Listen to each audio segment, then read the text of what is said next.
It's always a pleasure to be back here. Thank you, Rabbi Laniado, for inviting me. For many, many years, my custom was to stay up all night on Hashana Raba. And it's the minhag in there as well. Many people stay up at night and they learn.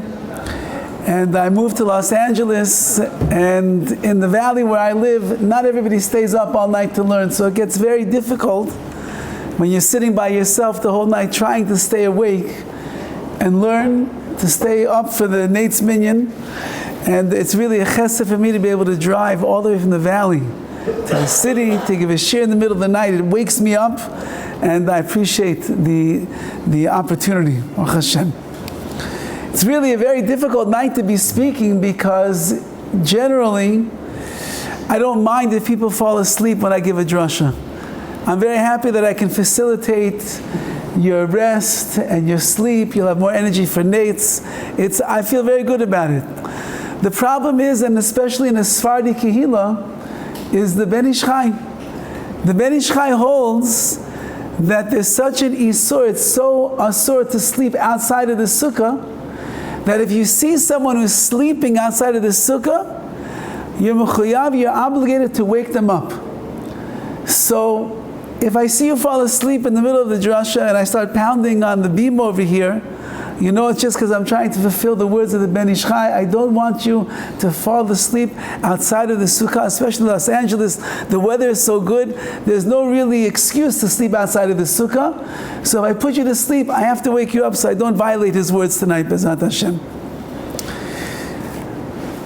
There's a famous story that is told of a very chashuv yid in Eretz Yisrael by the name of Rav Eliyahu Roth. He was called the Nikiyei Das of Yerushalayim, one of the tzaddikim of Yerushalayim. He was a shamish of Rosh Shmulka of Zvil, the Zvil Rebbe. And one night on Hashana Raba, a group of Avrechim and Kol, they came to him and they said, Rebbe, give us a drasha, give us chizuk for the night of Hashana Raba. We want to connect to the night more, give us chizuk.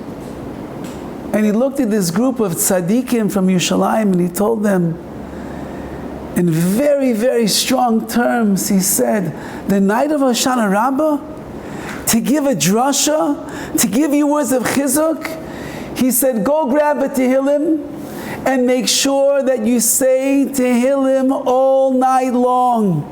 He said, it's the night of tefillah. It's a night that you can cry out to HaKadosh Baruch Hu. You can ask Hashem whatever you want. It's not a night to be giving drashot and words of chizuk. Just daven, just pray to Hashem. So, I'm not Rav Eliyahu Roth, and this is not Yerushalayim HaKodesh, and we're living in Pico Robertson, Los Angeles, California. I need chizuk and you need chizuk. We all need chizuk to understand what is the greatness of the night of Hashana Raba. What are we doing here? Why are you staying awake? Maybe we should be saying Tehillim. The great and legendary Gadol Adur of Shlomo Zalman Auerbach, Zeichet Tzadik Livracha. I was privileged to be at his levaya 30 years ago. There were over 300,000 people that came to that funeral. He was a Gadol b'Torah. He was one of the greatest poskim of the generation. And yet on the night of Hashana Raba, this great sage would stay up the whole night saying Tehillim and davening to Hashem. And when people would come to visit him, he would keep the discussion very, very short. He didn't want to waste a minute from the holy night and the holy day of Hashana Raba. What is going on this night? What could we accomplish that we did not yet accomplish during the month of Elul, on Rosh Hashanah, Aseret Yemei Tshuva, Yom Kippur, the days of Sukkot? What could we accomplish on this day that we did not accomplish yet? Most of what I'm going to say tonight are from the writings of Rav Melech Biderman, Elimelech Biderman, one of the greatest mashpiyas of our generation. His influence on Klal Yisrael from the entire spectrum is enormous and gigantic. He has a beautiful sefer, Ber HaChaim, on the days of Elul and Yom Noraim and Sukkot, and I'm going to share his words with you because they're very empowering and they're very enlightening. So we should understand what is going on Hashana Raba. Everybody knows the famous Gemara. The Gemara tells us that on Rosh Hashanah everything is written. Kodesh Baruch Hu writes out what your decree is going to be for the next year. And on Yom Kippur, Yechatema Kodesh Baruch Hu seals the decree. Everything is sealed. So whatever HaKadosh Baruch Hu has in mind for you for this up and coming year, Tov, Pei, Shin, Vav, 5786, it's already been decided. How much money you're going to make? Decided. Shidduch, decided. Children, decided. Get a new car, get a new house, be able to afford this, afford that. All decided. Your health, your wellness, everything has been decided by HaKadosh Baruch Hu. He sealed it. We were screaming out to Hashem on Ne'ilah, Hashem hu Elokim. He decided, He wrote it down, He sealed it in the book. It's already decided for what's going to be this year. And yet the Zohar tells us, and the Arizal tells us, that the truth of the matter is that this night, the night of Hashana Raba, is the Gemar Hadin, is the conclusion of the judgment that HaKadosh Baruch Hu made and decided for us already on Yom Kippur. How does that work? If the Gemara tells us from Chazal that the Gemar did the conclusion of all of the work that we did during Elul, Rosh Hashanah, Ser Simei Tshuva, everything was finished on Yom Kippur. How does the Zohar come along and say, in the words of the Arizal, that really, in truth, tonight, tomorrow morning, everything is going to be concluded and decided, and the Piska Toiva, the good note, is going to fall down Min HaShamayim, and it's going to tell everybody what a wonderful year of bracha, what a wonderful year of shefa, of bounty, what a wonderful year of health, of children, of parnasa tova, all the things that you want, it's all being decided tonight. How could it be? It was decided on Yom Kippur.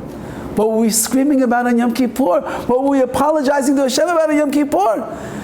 What is so special and unique about the night of Hashana Raba? Hashana Raba is called Yom Arava, the day of the Arava. There's Daled Medium, there are 4 species that we take on Sukkot. Lulav, Etrog, Hadassim, and Arava Aravot. We know the Midrash tells us the following. Each one of the Daled Midim, each one of these species, it represents a different type of a Jew in Klal Yisrael. The Etrog has a good smell and a good taste. It is Talmidei Chachamim. They have the taste and the fragrance of Torah and of mitzvot. Tzadikim.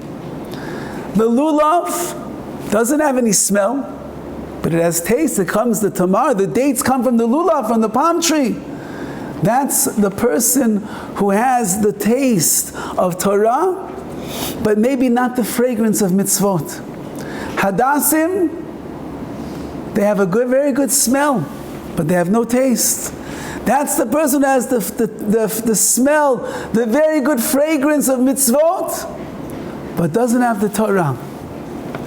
The Arava has no smell, has no taste.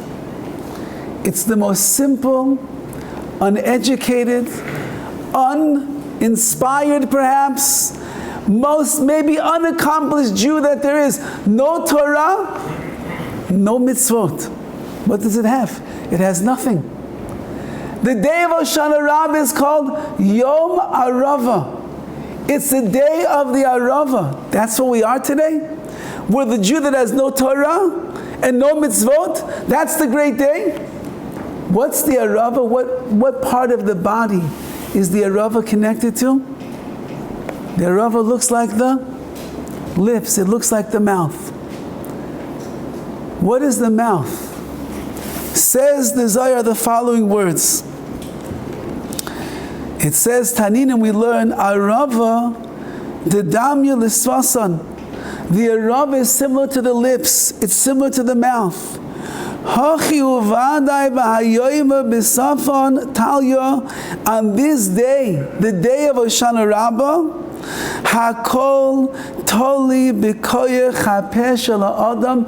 Everything depends upon the power of the mouth of a person.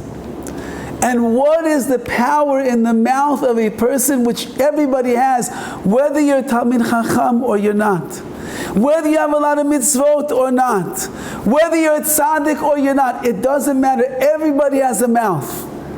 And the mouth of every single Jew has a certain power. And the power is Koach Hatfila, the power to pray. Every single Jew in the entire world, no matter how disconnected they are, you know, they say there's no such thing as an atheist in a foxhole. What does that mean? The person who's the farthest away from Judaism, the farthest away from Hashem, when he gets in a situation where the time is very tense, and it's very scary and frightening, and he needs something, what does a Jew do? He calls out to Hashem. Hashana Raba is the night that every single person can call out to Hashem. That's why the tzaddikim, they would spend their time the whole night not learning, not going to shurim, not eating Lenny's casitas at 1 o'clock in the morning for burritos so you can have a stomach ache in the morning for nates. That's not what they were doing. They were busy saying Tehillim. Because Tehillim is the power of the peh of the mouth. Tonight's Ushpizin is Dovid HaMelech. Dovid HaMelech is Hashana Raba. Dovid HaMelech said, Ani tefillah, I am prayer. What do you mean I am prayer? No, I'm someone that is able to pray to Hashem. Dovid HaMelech, he davened, he prayed so much, Ani tefillah, he became tefillah, he became prayer. That is the power that everybody has tonight on this night of Hashana Raba. And what you could accomplish, what you're going to be able to achieve is above and beyond. Says the Sefer Eretz Tzvi, which I believe is what Tzvi Pesach Frank. He says that is the pshat, that is the understanding. The Gemara says that the conclusion of the judgment of everything we did during Elul and the Yom Noraim took place on Yom Kippur. And the Arizal in the Zohar says, no, it's happening tonight. What do you mean? It's one or the other. Which one is it? Says the Eretz Tzvi the following idea. It's very true. On Yom Kippur, HaKadosh Baruch Hu, He sealed in the book who you're going to be, what your life is going to be like. Based on what? Based on your actions throughout the entire year. HaKadosh Baruch Hu took all of your actions, all of your mitzvot, all of your prayers. He watched, He judged everything. Then He saw you on Rosh Hashanah. Woo! Such a tzaddik. You come early to the shul. You come in here and you open your machs and you pray with such sincerity and kavanah. Then He saw you in Yom Kippur. You don't eat, you don't drink, you don't wear leather shoes, you don't wash your hands. You're davening the whole day like a Malach Hashem, like an angel. Hashem said, wow, this person is an angel. How could I not give them a good year? But everybody has some averot. Everybody has mistakes that we made, and HaKadosh Baruch Hu is trying to decide how good is the year going to be. And He judges us on that day based al fi ma'asav, according to our actions. On the day of Hashana Raba, HaKadosh Baruch Hu says, everybody is an arava. Everybody is no Torah and no mitzvot. What does that mean? I don't have Torah, I don't have mitzvot? Let's think to ourselves, how much Torah did we really learn this year? How many mitzvot did we really learn this year? You gave tzedakah this year, you always gave it happily, joyously, or did you say, I worked so hard for that money, it's really hard for me to write that check for $180, it's Did you daven every day with a minyan? Did you put on your tefillin every single day b'kavana? Did you do chesed every day? Did you work on your midot every day, become a better person, a better husband, a better son, a better friend? Did you do that every day? How much Torah and mitzvot did we do this year? Not so sure. Says HaKadosh Baruch Hu, you know what? I don't really care. You're an Arava. And an Arava has one power. And that's the power of the mouth. And on the night of Hashana Raba, a person can work so hard. They can daven so much to Hashem. They can cry out to the Ribbono Shel Olam that there's nothing that you will not be able to accomplish on this night. This past summer, I was driving in the city, the other side of the city, and I was going to give a shir, and I was turning onto the street that I was giving the class in, and it was right around the time the sun was going down, and the sun blinded me. I could not see. And I was going very slowly through, I was making a right turn onto a street, I was going very slowly through an intersection. And the sun was blinding. I didn't see where I was exactly turning. I was going about maybe 2-3 miles per hour. I was going very, very slow. As I'm driving and going through and the sun is blinding and I cannot see, I suddenly hear a woman screaming, "Ah!" And I realized I hit a woman as I'm driving my car. I stop my car immediately. I jump out of the car. My heart is racing like, can't even tell you. And I look in front of my car and there's a lady lying on the street. It is the scariest feeling in the world. I do not wish this upon anybody. It's like the nightmare. You know, enough of the time we're on the phone and we're not paying attention to where we're driving. I was actually not on my phone, miraculously. But the sun was by me. I couldn't see it. I hit a woman. I knocked her over. She's lying on the ground. She wasn't a young lady. She was a rather older woman. And she's lying on the ground. And I said, Hashem Yirachem, I can't believe what just happened. Baruch Hashem, Hatzalah came, 3 Hatzalah cars came within minutes. People calling for the ambulance. They got her up. She was okay. She banged her head a little bit. Chazei Hashem was the nace. She was okay. But what saved her life? When a car is coming into you, you scream. And because she screamed, I stopped driving. If this woman would not have screamed, I would have continued to drive my car through the intersection. Chas v'chalila, I don't even want to think what would have happened.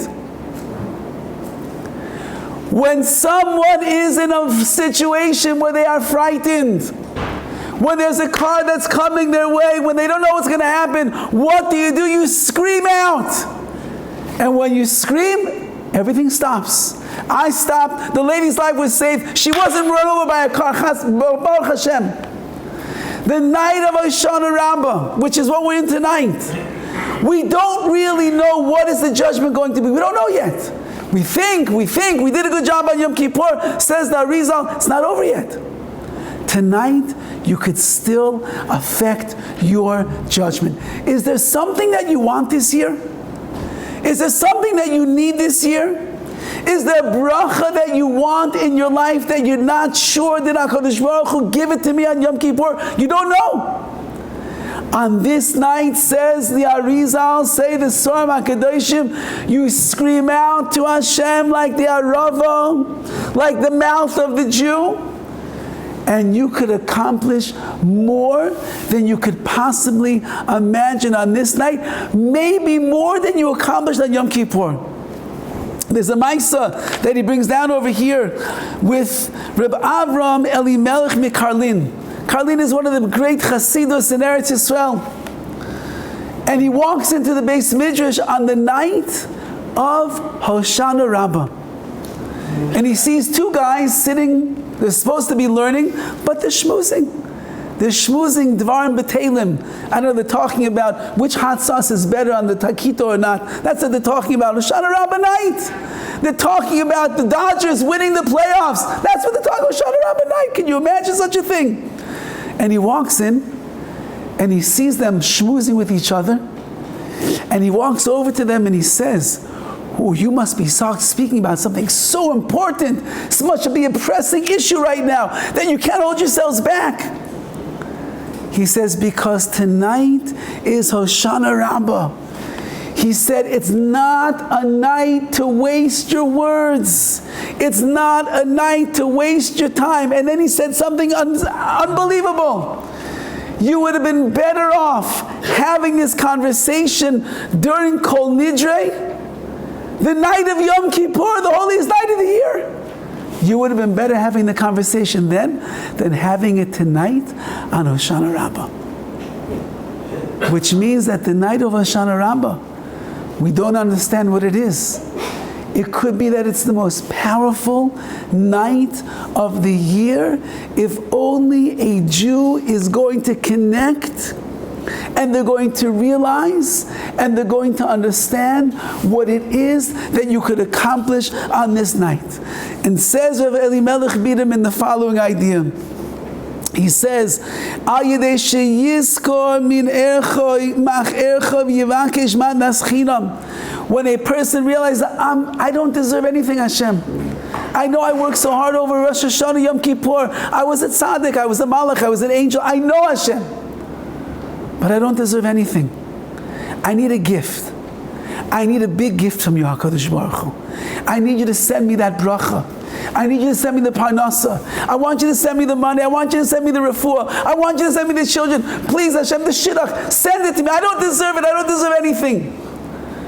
When a person realizes they don't deserve anything, he writes, they can change the arava, which is that one part of the Dalet medium, no smell, no taste, no Torah, no mitzvahs. La-areva, the same word becomes, areva becomes sweet. Through the matnas chinam, through the chesed that you do, HaKadosh Baruch Hu, the gift that you give me, through giving me something that I don't deserve, but I'm going to open my mouth, I'm going to pray to you, Hashem, please, HaKadosh Baruch Hu, listen what I say. You take a person that has no zechus, no merits, nothing great, and you make me sweet and beloved in your eyes, Hashem. And that's what we become on this night. If we use the time wisely, if we say Tehillim, if we daven to Hashem, if by nates we don't fall asleep too many times. It's natural, you fall asleep a little bit. You ever fall asleep during Shemona Esrei? It's a little bit scary, but it happens. Keep your hands on the table so you don't fall over. But don't fall asleep too much. Daven and pray and pray and pray to Hashem. Because when you do, HaKadosh Baruch Hu listens to everything that we say on this night. And he brings down even more. And he says, why is it called Hashana Raba? Hashana Raba means the great salvation. What Yom Kippur wasn't a great salvation. Rosh Hashanah wasn't a great salvation. Only this night is the great salvation. Because a simple person, like you and like me, a person who doesn't have so many merits to their name, a person who from the time that Ne'ilah ended, remember Ne'ilah? Remember how you told yourself after this Ne'ilah, it's going to be such a good year. I'm going to be better, HaKadosh Baruch Hu. I promise you. I won't speak Lashon Hara anymore. I'm going to go to Minyan every single day. I promise you Shabbat, I'm not going to desecrate Shabbat anymore. I promise I'm going to be a good husband, I'll be a good wife, I'll be a good son, I'll be a good friend. I promise you, Hashem, I'm going to do mitzvot like I never did before. Remember how that was after Ne'ilah? How long did it last? 3 minutes? If you're lucky, it lasted 3 hours. If you're lucky. If you're lucky, you woke up in the morning and you still felt energized from Ne'ilah. If you're lucky. How long did it last? Not very long. And now we find ourselves here, Hashana Raba night, Baruch Hashem, you're getting a zechusim over here. You came late at night, 2 o'clock, 3 o'clock in the morning, to come and learn and to say Tehillim and to daven to Hashem. Says Rav Eli Melech Biderman, you know why it's Hashana Raba, the great night of salvation? Because even simple people like ourselves, imperfect, with all the mistakes that we made since Nila until today, Hashem can bring major salvation in our lives in the zechut of the tefillah, of the prayers that we're going to say. I want to tell you an amazing story. One of the great tzaddikim of our generation was a yid by the name of Shimshon Pincus. Rav Shimshon Pincus was an Oved Hashem. He was a servant of the Ribbono Shel Olam. He worked on his learning, he worked on his tefillah, he worked on his midot, he worked on himself all of the time. He has tons and tons of svarim of all the greatness that a person could achieve in serving Hashem. One of his major areas of work that he worked on himself and taught the Klal Yisrael was the power of prayer. How much a person could accomplish by opening their mouth and their heart and talking to Hashem. He lived in a city called Ofakim, and one day as he was leaving the shul, a man came over to him and he began pouring out his life story. And he begins telling Rabbi Pincus, he says, you know, my wife and I were married 10 years. We don't have any children. We're waiting. We went to doctors. We went to tzaddikim. We got brachot. We did everything. We prayed by the graves of tzaddikim. Nothing is working. And it's so hard, they said, you know, all of my siblings, they all have many children. And we live in a neighborhood where there's little kids running around all over the place. A couple gets married. 9 months later, they have a baby. And we're childless for 10 years. And he's crying. And he said, it's so hard for us. Rabbi, give me chizuk. What can I do? So Pincus says, come into my car with me. I want to take you someplace.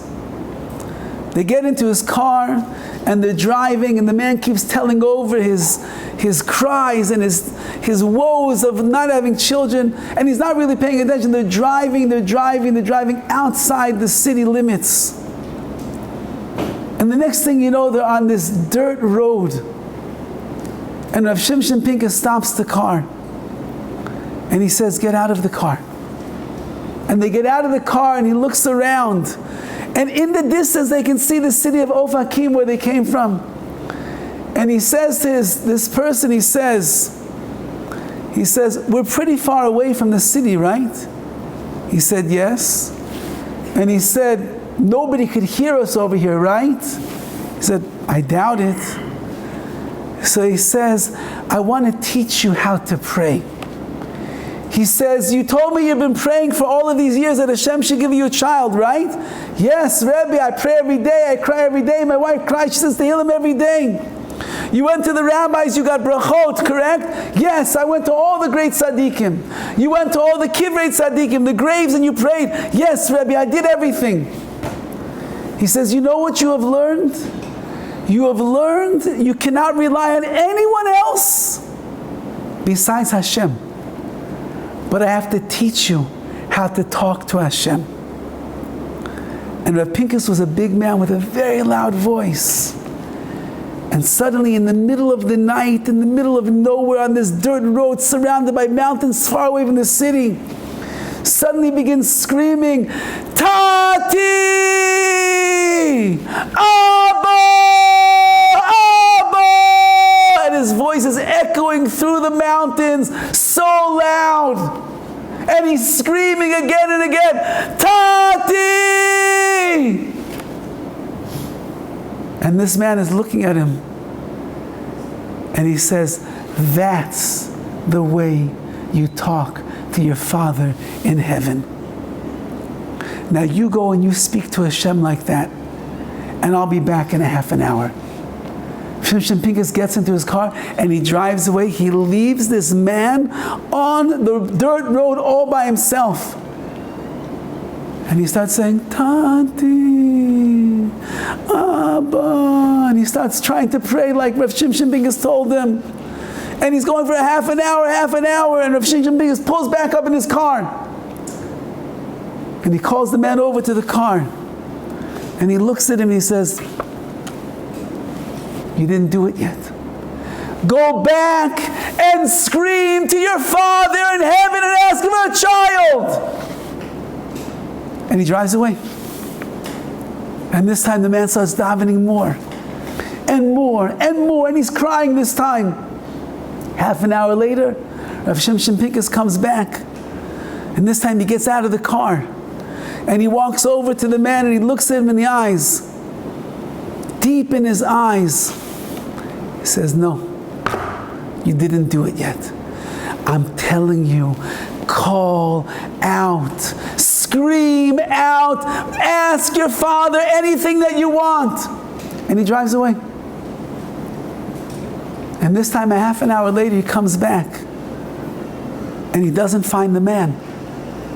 And this time, Rav Shimshon Pinkus is getting a little nervous himself. He's looking around and suddenly he sees from the distance the man is walking back. And he has tears that are streaming down his face. And Rav Shimshon Pinkus goes over and he looks at him deep, deep, deep into his eyes, into his neshama, and he says, now you did it. You are going to have a child this year. You will see. You called out to your Father, and HaKadosh Baruch Hu listened to everything you said. And sure enough, that year, this man and his wife, after 10 years of no children, they had their first child. The night of Hashana Raba, the night of the great salvation for every single one of us, is the night that a person has to call out, Abba, I want another year of life. Abba, I need parnasa toiva. Abba, I want a shidduch. Abba, I want children. Abba, I'm sick, I need to be healthy. Abba, these people are driving me crazy. Help me, Hashem. On the night of Hashana Raba, a person can call out to HaKadosh Baruch Hu for anything that they want. But you have to believe in it. And you have to believe that HaKadosh Baruch Hu is listening. And this is what we say. Ki tiknu Chazal. Chazal have fixed for us. Shekol ish Yisrael Yitzchak hayoyim Hashana. Every single you're going to scream in the morning, Hashana. You're going to scream out, save me, Hashem. Im Yitzoik, if you scream out to Hashem, Ya'ana loi bevadai HaKadosh Baruch Hu is certainly going to answer you. Umechuyev kol echad litzoik, everyone is obligated to scream. Af she'eino yoidei mahu tzarich u'machas lo, even if you don't know what you need and you don't know what you're lacking. Trust me, we all need a lot, and we're all lacking. Afal pikein yitzroik stam Hashana, just cry Hashana, and Hashem cannot say no. I would just like to conclude with one last idea over here. It's a very, very exciting time in Klal Yisrael. I'm sure that everybody, I'm pretty amazed that so many people here, you're not just watching the news all night long. Baruch Hashem, after 2 years, the hostages are being released. 2 years. Nobody could imagine what they went through in these 2 years. Nobody could imagine. They're coming back to reality, to life, to their families. They're the shells of the people that they were before. Who knows how much torture, emotional, physical, spiritual torture they went through. Nobody could imagine. And the president is flying there. He just landed, I think. They rolled out the red carpet. And he's going to get up and give a big drasha. But I want to remind you of something. You know when this whole deal started? Which day did it start? When? No. That's when they're being released. When? No. When did they start talking about releasing the hostages? The day after Yom Kippur. The first time that we heard that they're going to release the hostages was the day after Yom Kippur. Do you think that's a coincidence? Do you know where every single Jew was on Yom Kippur? Every single Jew across the world was in Beit HaKnesset. Every single Jew was saying, Avinu Malkeinu, please our Father, our King, Kro Ro Gezar Dinenu, rip up the terrible decree that's on Klal Yisrael. At the end of Shmoneh Esrei, we ask HaKadosh Baruch Hu remove and save the Shevi, the captive, the hostage. Let him go free. Every single Jew across the world was crying out on Yom Kippur. And everybody, every Baal Tefillah, everyone that was leading the davening, everybody had different kavanot. And everybody had in mind that those that are sitting in captivity and those terrible decrees on Klal Yisrael, Hashem, rip it up and save us and bring them home and let them go back to their families and let them try to get back to a normal life once again. And HaKadosh Baruch Hu listened to our screams. He listened to our cries. He saw our tears. And the day after Yom Kippur, suddenly we hear there's going to be an exchange and the hostages are going to go free. You know who the real Shaliach of Hashem is, who brought this to being? Each and every one of you. You're not going to get the credit because you're not in the official presidential plane. You're not going to get the credit because nobody knows who you are sitting here at 3 o'clock in the morning in Pico Robertson. But you should know that your tefillot, your cries on Yom Kippur, your heartfelt prayers to the HaKadosh Baruch Hu, begging and asking, make things better for other Jewish people. Hashem said, that's the way that a Jew davens. And I cannot say no. 2 years, it's long enough already.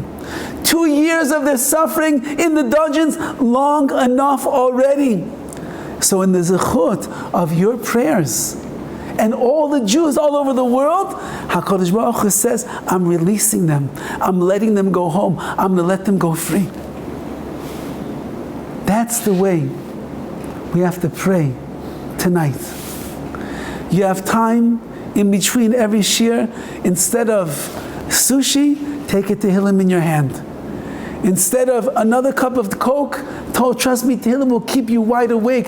Dovid HaMelech, Chazal tell us, Sfar HaKadoshim tell us, when a person opens up Tehillim, how does it happen? You open up Tehillim, and whatever you're going through in your life, whatever difficulty, whatever struggle, whatever hardship, you start reading Tehillim, wow, that's me. I feel so much better.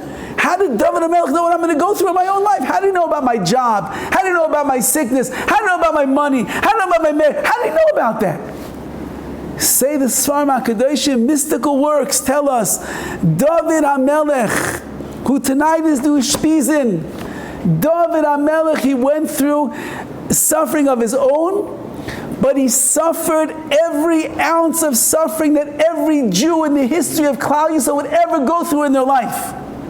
And when he wrote Tehillim, he had you in mind because he suffered what you suffered with. He knew what you were going through. So when you pick up Tehillim tonight and you say with fire, and you say those words of Dovid HaMelech, Ani Tefillah on prayer, your words are going straight up to Shemayim, and HaKadosh Baruch Hu cannot say no. Does a father ever want to say no to his child? If a kid has a good reason why he wants what he wants. I just saw a beautiful Maisa. But Matisyahu Solomon, the great mashkiach of Gateshead and then of Lakewood. So there was a father and a son that got into an argument with each other. The kid was a little kid. He wanted a certain toy. And the father felt that the toy, it's not a good toy for this kid to have. Too many things that could go wrong with this toy. Not so good for his ruchnius, for his spirituality. It's not a good toy for the kid to have. And the kid was adamant, I want the toy, I want the toy, I want the toy. So he went to Rav Solomon And he said, Rabbi, I don't know what to do. This, my kid wants this toy. He didn't say what toy it was.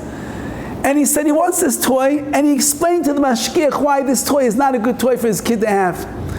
And my son is not listening to me. I don't know what to do. Is it possible that I could bring my son to the mashgiach, and he'll talk to him, and he'll convince him and show him why it's not a good toy? He said, you could try. So the father comes with his young son, and he sends his son into the room, private chambers of the great mashgiach of Solomon. And he's in there for like 10 minutes, and the boy was there for like 8 years old, 9 years old. He walks out of the rabbi's room, biggest smile on his face. And the father says, what are you so happy about? He told you not to get, he says, no. He told me you should get me the toy. I love this mashgiach, he's great. He told me to get the toy. The father said, what? I thought. So anyway, the kid is smiling. The father goes back into the room and he says, Rabbi, he says, I thought I asked you to tell my son. He doesn't. He says, listen, this is the first time that your son is coming and asking a shaila, asking a rabbi a question of what he should do. I thought to myself, the toy is good, it's not so good. But you know what? He's coming to ask me a question. If he walks out of this room with a good feeling because I said yes, he's going to come back and ask many more questions. But if I tell him no, he's going to walk out of this room and say, oh, these rabbis, they never give me what I want. He's not going to ask questions anymore. So he said, I wanted your son to walk away feeling good. Every father wants their son to walk away feeling good. Every son who asks for things, especially when they ask for the right things, and they beg and they plead, it's so hard for the father to say no. He wants to answer yes. On the night of Hashana Raba, which is tonight, the great salvation, the simple Jews like ourselves, we might not have so many merits, we don't have so much Torah, we don't have so many mitzvot. Doesn't matter, says HaKadosh Baruch Hu. Call out, Abba! And Hashem cannot say no. May we be Zoiche B'ezat Hashem to spend the night wisely, to spend our time wisely, to put our tefillah, use our mouths what they were meant to be used for, not to waste it with words about Dodger Blue, not to waste words about what's all the cover that the president is getting in Israel, how he saved the world. No, no, no. You saved the world on Yom Kippur. You should take credit for every hostage that's getting released there because of your tefillahs, of your prayers. And in that zechut, in Yetz Hashem, we will be zeicha that this will be a year like we've never ever seen before in our lives. Whatever you ask for, Hashem cannot say no. He wants to say yes. If it's shidduchim, Hashem should send you the right shidduch. If it's refuah, He should send you the right doctor, the shidduch that will make you healthy. If it's money, you need parnasa, let Him send you the job. You become a millionaire and you help Rabbi Laniel to finally build this place out the way that he wants it with all the beautiful pictures hanging on the wall. Whatever it is that you need, amen, just ask Hashem. And on the great night of salvation, He cannot say no. May we all be zeicha for the Gemar Din, the final conclusion, that the Piska Toiva, the beautiful note, is going to come down from Shemayim after Nates tomorrow and say, you've been sealed for a Shana Toiva Umetuka, for the best and the sweetest year that we've ever had before.